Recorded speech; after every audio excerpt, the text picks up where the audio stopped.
ഇല്ല സുനിലെ, ഞാൻ 2 ദിവസമായിട്ടുള്ളൂ ട്രേഡ് ചെയ്ത് തുടങ്ങിയിട്ട്. പക്ഷെ ഞാൻ 2 ദിവസം കൊണ്ട് 90,000 രൂപ പ്രോഫിറ്റ് ബുക്ക് ചെയ്തു. ഞാൻ എൻ്റെ ജോലി ഉപേക്ഷിച്ചു എന്നാണ് പറഞ്ഞത്. പക്ഷേ കൺസിസ്റ്റൻ്റ് ആയിട്ട് പ്രോഫിറ്റ്സ് ഉണ്ടാക്കാൻ പറ്റും. നമ്മൾ ഒരു 9 to 5 ജോബിന് പകരം അതേപോലെ തന്നെ ഇൻകം ജനറേറ്റ് ചെയ്യാൻ ട്രേഡിങ്ങിൽ സാധിക്കും. ട്രേഡ് ചെയ്യുകയാണെങ്കിൽ എന്ത് ട്രേഡ് ചെയ്യണം? ഇൻട്രാഡേ ട്രേഡ് ചെയ്യണോ, ഇക്വിറ്റിയിൽ ട്രേഡ് ചെയ്യണോ, സ്വിംഗ് ട്രേഡ് ചെയ്യണോ, ഓപ്ഷൻ ബൈയിങ് ചെയ്യണോ, ഓപ്ഷൻ സെല്ല് ചെയ്യണോ, പൊസിഷണൽ ഓപ്ഷൻ സെല്ല് ചെയ്യണോ, ഫ്യൂച്ചേഴ്സിൽ പൊസിഷനിൽ ചെയ്യണോ, സ്വിംഗ് ചെയ്യണോ? എത്ര positional type of trades available, എത്ര ടൈപ്പ് ഓഫ് ട്രേഡ്സ് അവൈലബിൾ ആണ്. ഇതിൽ നമ്മൾ ഫോക്കസ് ചെയ്യേണ്ടത് ഏതാണ്? സ്റ്റോക്ക് മാർക്കറ്റ് ട്രേഡ് ചെയ്യാനായിട്ട് നമ്മുടെ ഇഷ്ടം പോലെ കാശ് ഉണ്ടായാൽ മതിയോ? കാശ് ഉണ്ടായി കഴിഞ്ഞാൽ ട്രേഡിങ്ങിൽ സക്സസ് ആവാൻ പറ്റുമോ? അതെന്തായാലും നടക്കില്ലല്ലോ. സോ സ്റ്റോക്ക് മാർക്കറ്റിൽ ട്രേഡ് ചെയ്യാനായിട്ട് ഒരാക്കടയിൽ സ്കില്ല് വളരെ ഇമ്പോർട്ടൻ്റ് ആണ്, ക്യാപിറ്റലും മുഖ്യമാണ്. അതെ, ട്രേഡും സ്കില്ലും വേണം, ട്രേഡിംഗ് ക്യാപിറ്റലും വേണം. സ്കില്ല് ഉണ്ടാക്കാനായിട്ട് പക്ഷേ ക്യാപിറ്റൽ വേണ്ടേ? സ്കില്ല് ഉണ്ടാക്കാനായിട്ട് ക്യാപിറ്റൽ വേണം എന്നുള്ളത് വളരെ തെറ്റായിട്ടുള്ളൊരു ധാരണയാണ്.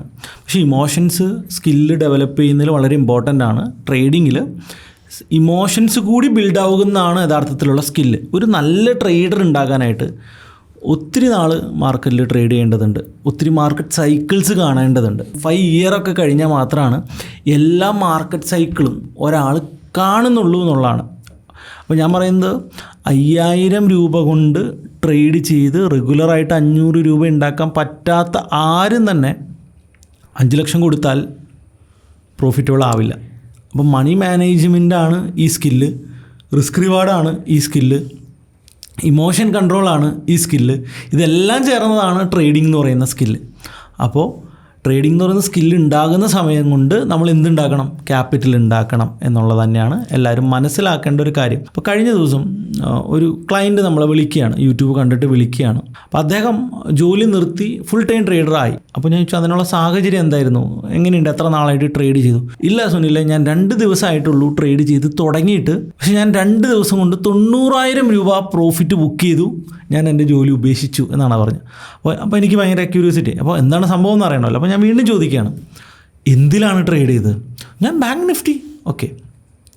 ഞാൻ ചോദിച്ചപ്പോൾ കുറേ നാളായിട്ട് മാർക്കറ്റിലുണ്ടാവും, പഠിച്ചു കഴിഞ്ഞിട്ട് ട്രേഡിങ് സ്റ്റാർട്ട് ചെയ്തതാണ്. അപ്പോൾ വീണ്ടും ചോദിക്കുകയാണ്, ഇല്ല എനിക്കൊരു നോർത്ത് ഇന്ത്യൻ കോള് വന്നു, അപ്പോൾ അവർ ബാങ്ക് നിഫ്റ്റി മേടിച്ചോളാൻ പറഞ്ഞു. ഞാൻ 2 ദിവസം ബാങ്ക് നിഫ്റ്റി തന്നെ മേടിച്ചു. അവർ പറഞ്ഞതുപോലെ തന്നെ എൻ്റെ 50,000 രൂപ 1 ലക്ഷം രൂപ നിയർലി ക്യാപിറ്റൽ ഉണ്ടായിരുന്നു. അതിന് 2 ദിവസം കൊണ്ട് എനിക്ക് 90,000 രൂപ കിട്ടി. ഇനി ഞാൻ എന്തിനാ ജോലിക്ക് പോകണം, ഇതങ്ങോട്ട് കണ്ടിന്യൂ ചെയ്താൽ പോരെ എന്നാണ് പുള്ളി എൻ്റെ അടുത്ത് ചോദിച്ചത്. ഞാൻ അവരോട് എന്ത് പറയാനാണോ എന്ന് ആലോചിച്ച് നോക്കൂ. നമ്മുടെ ആളുകൾ ട്രേഡിങ്ങിന് അത്രയും ലാഘവത്തോടു കൂടിയൊക്കെയാണ് കാണുന്നത് എന്നുള്ള ഒരു സീരിയസ്നെസ്സും ഇല്ല. ഇതെന്തോ ഈസി മണി മേക്കിംഗ് മെത്തേഡ്സ് ആണ് എന്ന് വിശ്വസിച്ച് ട്രേഡ് ചെയ്യുന്നുണ്ടോ? ഇപ്പോൾ ഈ കൂട്ടത്തിൽ ഇപ്പോൾ ഈ പോഡ്കാസ്റ്റ് കാണുന്ന ആളുകളിൽ ഒരു നോർത്ത് ഇന്ത്യൻ കോളെങ്കിലും വരാത്ത ആരെങ്കിലും ഉണ്ടാവോ? ഞാൻ പക്ഷേ ഹിന്ദി കേൾക്കുമ്പോൾ തന്നെ അപ്പോൾ തന്നെ കട്ട് ചെയ്യാറുണ്ട്. ഞങ്ങൾ നോർത്ത് ഇന്ത്യൻ ഹിന്ദി അറിയാത്തതുകൊണ്ട് കുഴപ്പമില്ല. ഇല്ല, നോർത്ത് ഇന്ത്യൻ കോള് വരാത്ത ആരെങ്കിലും ഉണ്ടെങ്കിൽ എന്തായാലും കമൻറ്റ് ഇട്ടെ. എനിക്ക് ഉറപ്പാണ് വീഡിയോയ്ക്ക് ഒറ്റ കമൻറ്റ്സും പറ്റില്ല. കാരണം അപ്രകാരം ട്രേഡിംഗ് ടിപ്സിന് വേണ്ടിയിട്ട് അവർക്ക് കോൾസ് വന്നുകൊണ്ടേയിരിക്കുന്നതാണ്. പലരും നമ്മളൊരിക്കും ഇതിനകത്തൊക്കെ ആരെ ട്രാപ്പ് ആവാന്ന്, ഇതിനകത്തൊക്കെ പലരും ട്രാപ്പ് പറഞ്ഞിട്ടുണ്ട്. ഓക്കെ, പക്ഷേ ഞാൻ പറയുന്നത് ഈ ട്രേഡിങ് സ്കില്ല് പഠിക്കണം എന്നെല്ലാവരും പറയാറുണ്ട്. ഈ സ്കില്ല്, അതായത് എത്ര നാൾ കൊണ്ട് ഈ സ്കില്ല് അച്ചീവ് ചെയ്യാൻ പറ്റും? ഇപ്പം നമുക്കറിയാം എല്ലാ ഡിഫറെൻറ്റ് കൈൻഡ്സ് ഓഫ് മെത്തേഡ്സ് ഉണ്ട്. ലോങ് ടൈം ഉണ്ട്, സ്വിംഗ് ട്രേഡിംഗ് ഉണ്ട്, ഓപ്ഷൻ ട്രേഡിംഗ് ഉണ്ട്. പക്ഷേ എല്ലാത്തിനും സെയിം സ്കില്ലാണോ ഡെവലപ്പ് ചെയ്യേണ്ടത്? ഫസ്റ്റ് ഓഫ് ഓൾ, എന്താണ് ട്രേഡിംഗ്? ഒരാളുടെ നഷ്ടമാണ് മറ്റൊരാളുടെ പ്രോഫിറ്റ്. അപ്പോൾ ഒരു നഷ്ടം ഉണ്ടാക്കുന്ന ഒരാളുണ്ടാകണം, ലാഭം ഉണ്ടാക്കുന്ന ഒരാളുണ്ടാകും. ഇന്ത്യയിൽ എനിക്ക് തോന്നുന്നു ഏകദേശം 1000+ ഫോറിൻ ഇൻസ്റ്റിറ്റ്യൂഷൻസ് ഇന്ത്യയിൽ രജിസ്റ്റേർഡ് ആണ്. F&O ചെയ്യാനായിട്ട് 1000+ ഫോറിൻ പോർട്ട്ഫോളിയോ ഇൻവെസ്റ്റ്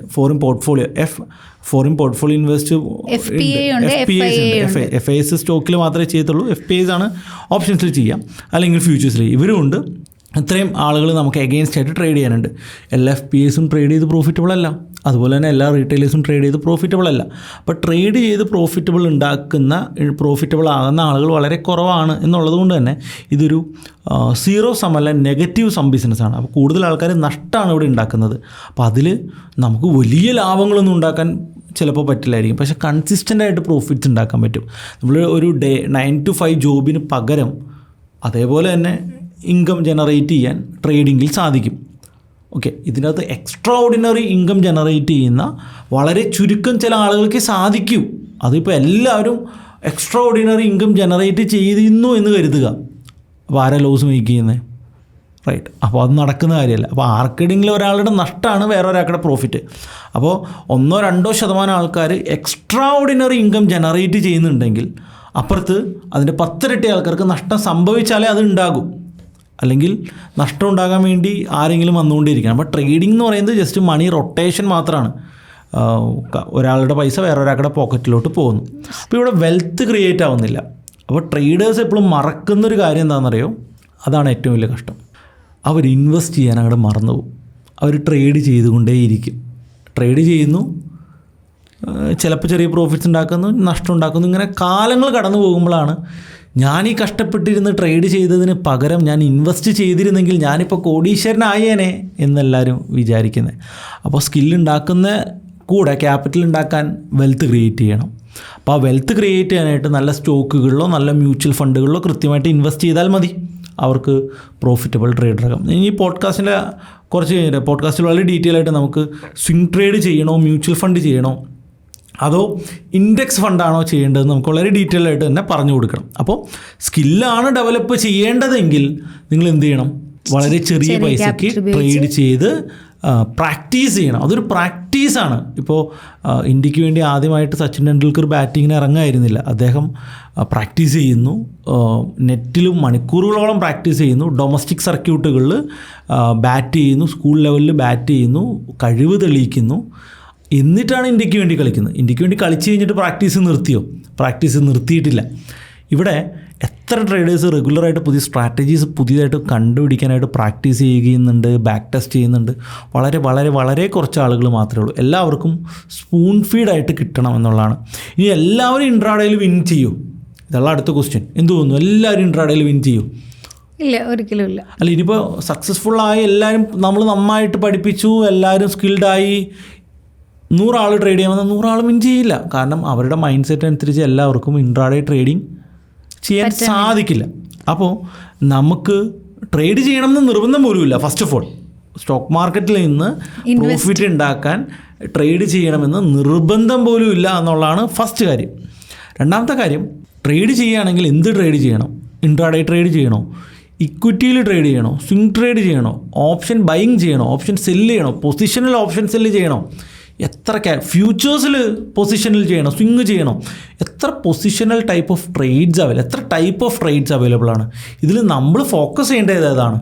ഇപ്പോൾ ഞാൻ ഇരുന്നിട്ട് ഞാൻ ഓപ്ഷൻ ബൈക്ക് ഫോക്കസ് ചെയ്യുന്നു, ഓപ്ഷൻ സെല്ലിന് ഫോക്കസ് ചെയ്യുന്നു, ഓപ്ഷൻസിൽ ഫോക്കസ് ചെയ്യുന്നു, ഫ്യൂച്ചേഴ്സിൽ ഫോക്കസ് ചെയ്യുന്നു, ഇക്വിറ്റി ഇൻട്രാഡേയിൽ ഫോക്കസ് ചെയ്യുന്നു, സ്വിങ്ങിൽ ഫോക്കസ് ചെയ്യുന്നു, ലോങ് ടൈം ഇക്വിറ്റിയിൽ ഫോക്കസ് ചെയ്യുന്നു.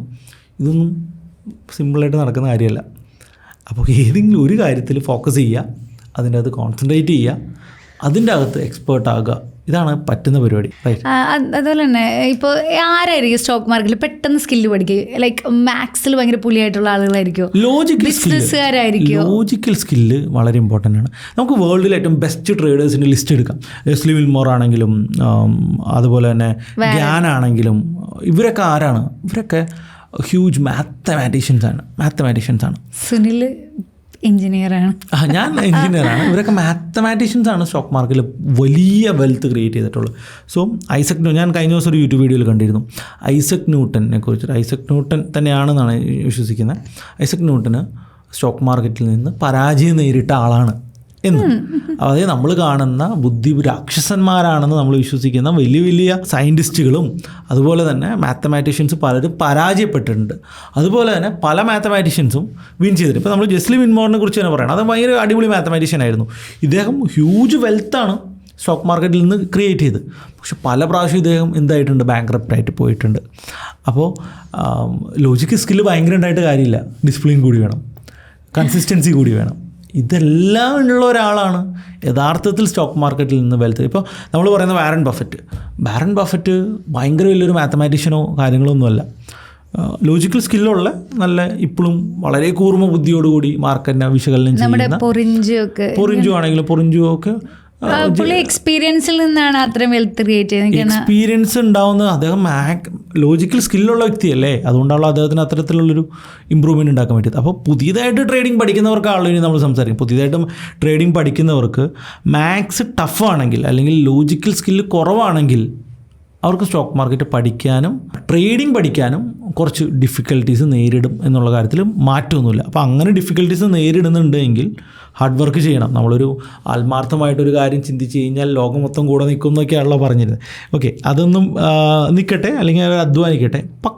ബട്ട് അതിൻ്റെ കൂടെ അവർക്ക് മ്യൂച്വൽ ഫണ്ടിൽ ഇൻവെസ്റ്റ് ചെയ്യാമല്ലോ, അതവർ ചെയ്തിരിക്കണം. ഇതും ചെയ്യാതെ ഇന്ന് ട്രേഡിംഗ് പഠിക്കുന്ന കാലം വരെ കാശ് ഇങ്ങനെ കളഞ്ഞുകൊണ്ടിരുന്നിട്ടൊരു കാര്യമൊന്നുമില്ല. സേവ് ചെയ്യുക, കൃത്യമായിട്ട് മ്യൂച്വൽ ഫണ്ടിൽ ഇടുക, ഒരു 5000 കൊണ്ടോ 2500 ട്രേഡ് ചെയ്ത് പ്രാക്ടീസ് ചെയ്ത് ഇമ്പ്രൂവ് ചെയ്തെടുക്കുക. ഇതാണ് അവരൊക്കെ ചെയ്യേണ്ടത്. ഇനിയും നമ്മൾ നേരത്തെ പറഞ്ഞൊരു കാര്യം, സ്വിംഗ് ട്രേഡ് ചെയ്യണോ, ഓപ്ഷൻ ട്രേഡ് ചെയ്യണോ, അതോ മ്യൂച്വൽ ഫണ്ടിൽ ട്രേഡ് ചെയ്യണോ? എനിക്ക് തോന്നുന്നു നമ്മുടെ ടെലഗ്രാമിൽ ഒരു ക്വസ്റ്റ്യൻ വന്ന് എനിക്ക് ഇപ്പോഴും ഓർമ്മയുണ്ട്. അതായത് സ്വിംഗ് ട്രേഡിംഗ് സജഷൻ കൊടുക്കുന്ന ടെലഗ്രാം ഗ്രൂപ്പ്സ് ഉണ്ടോ എന്ന് ചോദിച്ചാൽ നമ്മുടെ ഗ്രൂപ്പിലൊരു ചാറ്റ് വരാണ്. അപ്പോൾ ഒരാൾ തിരിച്ച് റിപ്ലൈ കൊടുത്തു. അതെ ഫിൻടോക്സിൽ റിപ്ലൈ കൊടുത്തു, ഈ ഗ്രൂപ്പിൽ തന്നെ ഇത് ചോദിക്കണം, കറക്റ്റ് ക്വസ്റ്റ്യൻ എന്തോ പറഞ്ഞു. അപ്പോൾ പുള്ളി റിപ്ലൈ കൊടുത്തു, എനിക്ക് സമയമില്ല ചെയ്യാൻ, അതുകൊണ്ടാണ് ഞാനിവിടെ ഇങ്ങനെ ചോദിച്ചത്. സമയമില്ല, പക്ഷേ 2 ദിവസത്തിനുള്ളിൽ പ്രോഫിറ്റ് ഇടുന്ന സ്റ്റോക്ക് വേണം. അതെ, അതായത് സ്റ്റോക്ക് അനാലിസിസ് ചെയ്യാൻ സമയമില്ല, പക്ഷേ 2 ദിവസത്തിനുള്ളിൽ മുകളിലോട്ട് പോകുന്ന സ്റ്റോക്ക് വേണം. ഇതാണ് എല്ലാവരുടെയും ആവശ്യം. ആർക്കും പഠിക്കാനോ. നമ്മൾ റിപ്ലൈ കൊടുത്തു, അങ്ങ് സാറിന് സമയമില്ലെങ്കിൽ സാർ മ്യൂച്വൽ ഫണ്ടിൽ ഇട്ടാൽ പോരെ, എന്തിനാണ് സ്വിംഗ് ട്രേഡിംഗ് സ്റ്റോക്കുകൾ നോക്കി പോകുന്നത് എന്നുള്ളത്. ഉറപ്പായിട്ടും അതാണ് ചെയ്യേണ്ടത്. എത്ര ആളത് വില്ലിങ് ആണ്. ഞാൻ ചിലർക്കുടെ പോർട്ട്ഫോളിയോ എടുത്തിട്ടുണ്ടോ, ആര് പറയണ എല്ലാ സ്റ്റോക്കും ഒരു 5000-10,000 വെച്ച് ഇങ്ങനെ മേടിച്ചുകൊണ്ടേ ഇരിക്കുക. അതിനെല്ലാം മ്യൂച്വൽ ഫണ്ട് കൃത്യമായിട്ട് മാനേജ് ചെയ്ത് ചെയ്യില്ലേ. നിങ്ങൾക്ക് ശ്രദ്ധിക്കാൻ സമയമില്ലാത്തവർ, സ്റ്റോക്ക് മാർക്കറ്റിൽ സ്റ്റോക്ക് ചൂസ് ചെയ്യാൻ സമയമില്ലാത്തവർ മ്യൂച്വൽ ഫണ്ടിൽ ഇൻവെസ്റ്റ് ചെയ്യുന്നേ, റിട്ടേൺ കിട്ടിയാൽ പോരെ. ഓക്കെ, ഞാൻ സ്വന്തമായിട്ട് സ്റ്റോക്കിൽ ഇൻവെസ്റ്റ് ചെയ്ത ആ ലാഭം കൊണ്ടേ ഞാൻ മുന്നോട്ട് പോകുള്ളൂ എന്ന് വാശി പിടിക്കണോ? മ്യൂച്വൽ ഫണ്ടിലിട്ട് മ്യൂച്വൽ ഫണ്ട് തന്നെ ലാഭം, അൾട്ടിമേറ്റ്ലി പൈസ കിട്ടിയാൽ മതിയല്ലോ. അപ്പോൾ സമയമില്ലാത്തവർ, സ്റ്റോക്കുകൾ അനാലിസിസ് ചെയ്യാൻ അറിയില്ലാത്തവർ, അനാലിസിസ് ചെയ്യാൻ പഠിച്ചിട്ടും മനസ്സിലാകാത്ത ആളുകൾ എന്ത് ചെയ്യാം? മ്യൂച്വൽ ഫണ്ടിൽ ഇൻവെസ്റ്റ് ചെയ്ത് സ്റ്റോക്ക് മാർക്കറ്റ് റാലിയുടെ ഭാഗമാകണം ഫസ്റ്റ് ഓഫ് ഓൾ. ഇനി ഓപ്ഷൻ ട്രേഡ് ആര് ചെയ്യണം? ഹൈലി സ്കിൽഡായിട്ടുള്ള ആളുകൾക്ക് മാത്രമാണ് ഓപ്ഷൻ ബൈ വിൻ ചെയ്യാൻ സാധിക്കൂ. വെറുതെ കയ്യിലിരിക്കണ 10,000 1 ലക്ഷം രൂപ ആക്കാമെന്ന് വിചാരിച്ചിട്ട് ട്രേഡ് ചെയ്ത് തുടങ്ങിക്കഴിഞ്ഞാൽ ഓപ്ഷൻ ബൈയിൽ വിൻ ചെയ്യില്ല. നിങ്ങൾ ഓപ്ഷൻ ബൈയിലെ വളരെ ഡിഫിക്കൽട്ടാണെന്ന് വെച്ചാൽ അത്രയും ഡിഫിക്കൽട്ടാണ് ഓപ്ഷൻ ബൈയിൽ വിന്നർ ആകാനായിട്ട്. ഞാൻ വളരെ ചുരുക്കം ആളുകളെ മാത്രമാണ് ഓപ്ഷൻ ബൈ ട്രേഡ് ചെയ്ത് വിന്നേഴ്സായിട്ടുള്ളത് കണ്ടിട്ടുള്ളൂ. കാരണം എക്സ്ട്രാ ഓർഡിനറി റിട്ടേൺ ആണ്. ഡെയിലി 100% ഒക്കെ പ്രോഫിറ്റ് ബുക്ക് ചെയ്യാൻ പറ്റും. പിന്നെ ഓപ്ഷൻ സെല്ലിലോട്ട് വരുമ്പോൾ ഇപ്പോൾ മന്ത്ലി ട്രേഡുകൾ, അല്ലെങ്കിൽ 6 മന്ത് ട്രേഡുകൾ, 3 മന്ത് ട്രേഡുകൾ, ഓപ്ഷൻ സെല്ലിങ് ഇൻട്രാഡേ ആണെങ്കിലും ചെറിയ പ്രോഫിറ്റിൽ ട്രേഡ് ചെയ്യുന്നവർ പലരും വർഷങ്ങളായിട്ട് കണ്ടിന്യൂസ് ആയിട്ട് പ്രോഫിറ്റബിൾ ആയിട്ടുള്ള ആൾക്കാരുണ്ട്. ഇപ്പോൾ നമ്മുടെയൊക്കെ പോർട്ട്ഫോളിയോ നോക്കുമ്പോൾ ഒരു 2%, 3% ഒരു മാസം മതിയെങ്കിൽ നമ്മൾ ഹാപ്പിയാണ്. നമുക്കത് ജനറേറ്റ് ചെയ്യാൻ പറ്റും, നമുക്കത് കൺസിസ്റ്റൻ്റ് ആയിട്ട് പോകാനും പറ്റും. അപ്പോൾ ഇവിടെയാണ് ഓപ്ഷൻ സെല്ലിങ്ങിൻ്റെ വളരെ ബ്യൂട്ടിഫുൾ ആയിട്ടുള്ളൊരു കാര്യം ഇരിക്കുന്നത്. ഒന്ന് ആലോചിച്ച് നോക്കൂ, ഇക്വിറ്റിയിലോ മ്യൂച്വൽ ഫണ്ടിലോ ഇൻവെസ്റ്റ് ചെയ്തതിന് ശേഷം അതിനെ പ്ലെഡ്ജ് ചെയ്തെടുക്കുന്നു. അതായത് 1 ലക്ഷം രൂപ മ്യൂച്വൽ ഫണ്ടിൽ ഇടുകയാണെങ്കിൽ 90,000 രൂപ നമുക്ക് ട്രേഡ് ചെയ്യാനായിട്ട് ലഭിക്കുകയാണ്. ഈ 90,000 രൂപ കൊണ്ട് നമുക്ക് ഓപ്ഷൻ സെല്ല് ചെയ്യാം. നിങ്ങൾ സ്കിൽഡായിട്ടുള്ള ഒരു ഓപ്ഷൻ സെല്ലർ ആണെങ്കിൽ ഒരു മാസം 2% ജനറേറ്റ് ചെയ്യാൻ പറ്റുമെങ്കിൽ, അത്ര സിമ്പിളായിട്ടുള്ള കാര്യമൊന്നുമല്ല, but it is possible. 2% generate ചെയ്യാൻ പറ്റുമെങ്കിൽ മ്യൂച്വൽ ഫണ്ടിൽ നിന്നൊരു 15% കിട്ടി, മന്ത്ലി ഓപ്ഷൻ സെല്ലിൽ നിന്ന് 2% കിട്ടി. അപ്പോൾ നിങ്ങളുടെ ക്യാപിറ്റലിന് ഒരു വർഷം 15 + 24, അപ്പോൾ ഏകദേശം 30-40% കൺസിസ്റ്റൻറ്റ് ഗ്രോത്ത് നിങ്ങളുടെ ക്യാപിറ്റലിൽ ഉണ്ടാകുകയും നിങ്ങൾക്ക് വളരെ പെട്ടെന്നൊരു റിച്ച് ആളായിട്ട് നിങ്ങൾക്ക് വെൽത്ത് ക്രിയേറ്റ് ചെയ്യാൻ സാധിക്കും എന്നുള്ളതാണ് ഓപ്ഷൻ സെല്ല് ചെയ്യുമ്പോൾ ഒരു പ്രത്യേകത. ഇനി സ്വിങ് ചെയ്യുമ്പോൾ ഇത്ര സ്മൂത്തായിട്ട് നമുക്ക് പ്ലെഡ്ജ് ചെയ്യാൻ സാധിക്കില്ല. സ്വിങ്ങിൽ പലപ്പോഴും നമുക്ക് മിഡ് ക്യാപ്പുകളും സ്മോൾ ക്യാപ്പുകളും ആഡ് ചെയ്യേണ്ടതായിട്ട് വരും. അപ്പോൾ അങ്ങനെ വരുമ്പോൾ പ്ലെഡ്ജ് ചെയ്യുമ്പോൾ നമുക്ക് 50% മാത്രമേ മാർജിൻ കിട്ടൂ. മ്യൂച്വൽ ഫണ്ട് പ്ലെഡ്ജ് ചെയ്ത് കഴിഞ്ഞാൽ നമുക്ക് 90% കിട്ടും. അപ്പോൾ പ്ലെഡ്ജ് എന്ന് പറയുന്നത് അത്ര വലിയ സംഭവമൊന്നുമല്ല. എല്ലാ ബ്രോക്കേഴ്സും പ്രൊവൈഡ് ചെയ്യുന്ന ഒരു ഫീച്ചറാണ്. ജസ്റ്റ് അവരുടെ കൺസോളിൽ പോയിട്ട് പ്ലെഡ്ജ് റിക്വസ്റ്റ് കൊടുക്കുക, അല്ലാതെ വേറെ ഒരു സംഭവമില്ല.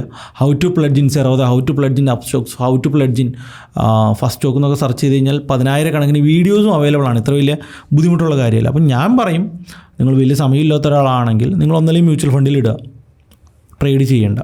അല്ലെങ്കിൽ നിങ്ങൾക്ക് കുറച്ച് സമയമുള്ള ഒരാളാണെങ്കിൽ വേണമെങ്കിൽ മ്യൂച്വൽ ഫണ്ടിൽ ഇട്ടുകൊണ്ട് അല്ലെങ്കിൽ നല്ല സ്റ്റോക്കുകളിൽ ഇൻവെസ്റ്റ് ചെയ്തുകൊണ്ട് അതിനെ പ്ലെഡ്ജ് ചെയ്തെടുത്ത് ഓപ്ഷൻ സെല്ല് ചെയ്യാം. നിങ്ങൾ ഹൈലി സ്കിൽഡ് ആയിട്ടുള്ള ഒരു തകർപ്പൻ ട്രേഡർ ആണെങ്കിൽ നിങ്ങൾ ഇൻവെസ്റ്റ് ചെയ്തില്ലെങ്കിലും കുഴപ്പമില്ല, നിങ്ങൾ ഓപ്ഷൻ ബൈ ചെയ്ത് എക്സ്ട്രാ ഓർഡിനറി പ്രോഫിറ്റ്സ് ജനറേറ്റ് ചെയ്യൂ എന്നാണ് ഞാൻ പറയാം. അപ്പോൾ സ്വിംഗ് ട്രേഡ് ചെയ്യുന്നവർക്ക് സ്വിംഗ് ചെയ്യാം, ഒന്നല്ലെങ്കിൽ മ്യൂച്വൽ ഫണ്ട് ഇൻവെസ്റ്റ് ചെയ്തിട്ട് ഓപ്ഷൻ സെല്ല് ചെയ്യുക. ഈ രീതിയിലൊക്കെ വേണം നമ്മൾ നമ്മുടെ ട്രേഡിങ്സ് പ്ലാൻ ചെയ്യാനായിട്ടെന്നാണ് ഞാൻ ഫീൽ ചെയ്തിരിക്കുന്നത്. എനിക്ക് തോന്നുന്നു ഈ ബിസിനസ് ഒക്കെ ചെയ്യുന്നവർക്ക് ഈ പെർസെൻറ്റേജ് കണക്ക് പെട്ടെന്ന് അക്സെപ്റ്റ് ചെയ്യാൻ പറ്റും. അതായത് അവർ മുടക്കിയ ക്യാപിറ്റലിൻ്റെ ആ ഒരു 5% മന്ത്ലി കിട്ടാന്ന് പറഞ്ഞാൽ അവർ വലിയതായിട്ടാണ് അത് കാണുന്നത്. എന്താണെന്നറിയോ, ഇപ്പോൾ നമ്മുടെ ആൽഗോ ട്രേഡ്സ് നമ്മൾ പറയുമ്പോൾ നമുക്ക് ഇൻക്വയറീസ് വരുമ്പോൾ നമ്മൾ പറയും ഓക്കെ മന്ത്ലി 3 to 5 ഒന്നുമില്ല, 2 to 3% താഴെ ഉള്ളൂ നമ്മൾ പറയും. അതായത് ഇയർലി നമ്മളൊരു 20% to 20 high risk high reward പോർട്ട്ഫോളിയോസാണ്. അപ്പോൾ 2% ഉള്ളൂ മന്ത്ലി എന്നാണ് നമ്മുടെ ക്വസ്റ്റ്യൻ. അപ്പോൾ ഞാൻ ചോദിക്കും സാറൊന്നും ചെയ്യണ്ട, അക്കൗണ്ട് ഓപ്പൺ ചെയ്ത് പൈസ ഇൻവെസ്റ്റ് ചെയ്ത് മ്യൂച്വൽ ഫണ്ടിൽ ഇൻവെസ്റ്റ് ചെയ്ത് പ്ലെഡ്ജ് ചെയ്ത് തന്നാൽ മതി. നമ്മുടെ സിസ്റ്റത്തിൽ ഓട്ടോമേറ്റ് ചെയ്ത് നമ്മൾ ചെയ്ത് മന്ത്ലി ആവറേജ് ഒരു 2%, ചില മാസങ്ങളിൽ നെഗറ്റീവ് ആവാറുണ്ട്. അപ്പോൾ ആവറേജ് 2% വരുന്നുണ്ട് എക്സ്ട്രാ. നമുക്ക് വേറെ ഫീസോ കാര്യങ്ങളൊന്നുമില്ല. എന്നിട്ട് കൂടി പാസീവായിട്ട് 2% മന്ത്ലി വരുമ്പോൾ ആളുകൾ സാറ്റിസ്ഫൈഡ് അല്ല എന്നുള്ളതാണ്.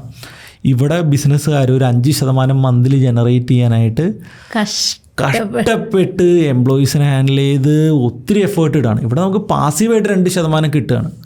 എന്നിട്ടും സാറ്റിസ്ഫൈഡ് അല്ലാത്ത ആളുകൾ നമ്മുടെ കൂട്ടത്തിലുണ്ട്. അവരാണ് ഹൈ റിവാർഡ് കിട്ടാൻ വേണ്ടിയിട്ട് ഈ ടിപ്പൊക്കെ എടുത്ത് ഭയങ്കരമായിട്ട് ട്രേഡ് ചെയ്ത് ലോസ് വരുത്തുന്നത്. അപ്പോൾ നിങ്ങളൊരു നല്ല ട്രേഡറായി സ്റ്റോക്ക് മാർക്കറ്റിൽ നിന്ന് വെൽത്ത് ക്രിയേറ്റ് ചെയ്യാൻ ശ്രമിക്കുന്നുണ്ടെങ്കിൽ റിയലിസ്റ്റിക് ആയിട്ടുള്ള എല്ലാവർക്കും അച്ചീവ് ചെയ്യാൻ പറ്റുന്ന ഇതിൻ്റെ അകത്ത് ഫോക്കസ് ചെയ്യുക, ഗോളുകളിൽ സെറ്റ് ചെയ്യുക. വളരെ കുറച്ച് ആളുകൾക്ക് മാത്രമാണ് എക്സ്ട്രാ ഓർഡിനറി റിട്ടേൺസ് സ്റ്റോക്ക് മാർക്കറ്റിൽ നിന്ന് ജനറേറ്റ് ചെയ്യാനായിട്ട് സാധിക്കൂ എന്ന് മനസ്സിലാക്കുക.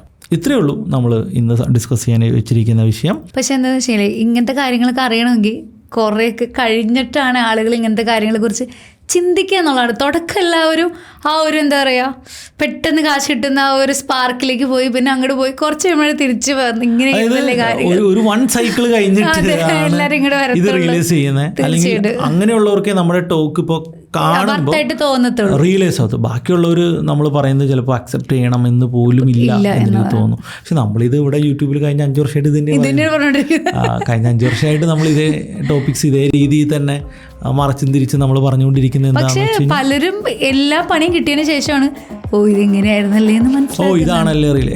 3 വർഷമൊക്കെ കഴിഞ്ഞ് എൻ്റെ അടുത്ത് തിരിച്ചു വന്ന ക്ലയൻസ് ഉണ്ട്. തീർച്ചയായിട്ടും ഒരാൾ മാത്രമല്ല ഒരുപാട് പേരുണ്ടെന്നുള്ളതാണ് അല്ലേ. എനിക്ക് തോന്നുന്നു അബ്രോഡൊക്കെ ഉള്ള ആളുകൾ അന്ന് നമുക്ക് ഇങ്ങനെ ചെയ്യാം.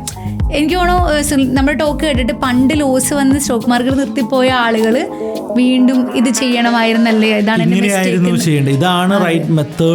റിയലൈസ് ചെയ്ത് വന്ന ആളുകളുണ്ട്. സോ അങ്ങനെ ഒരു ഇമ്പാക്റ്റ് നമുക്ക് കേരളത്തിൽ ഉണ്ടാക്കാൻ പറ്റി എന്നുള്ളത് വളരെ വലിയൊരു അച്ചീവ്മെന്റ് ആയിട്ട് തന്നെ നമുക്ക് അത് കാണാമെന്നുള്ളതാണ്. സോ എനിക്ക് തോന്നുന്നു നമുക്ക് വൈൻഡപ്പ് ചെയ്യാം ഇന്നത്തെ പോഡ്കാസ്റ്റ്. വീണ്ടും ഒരു പോഡ്കാസ്റ്റ് ആയിട്ട് കാണുന്നവരെ ഗുഡ് ബൈ.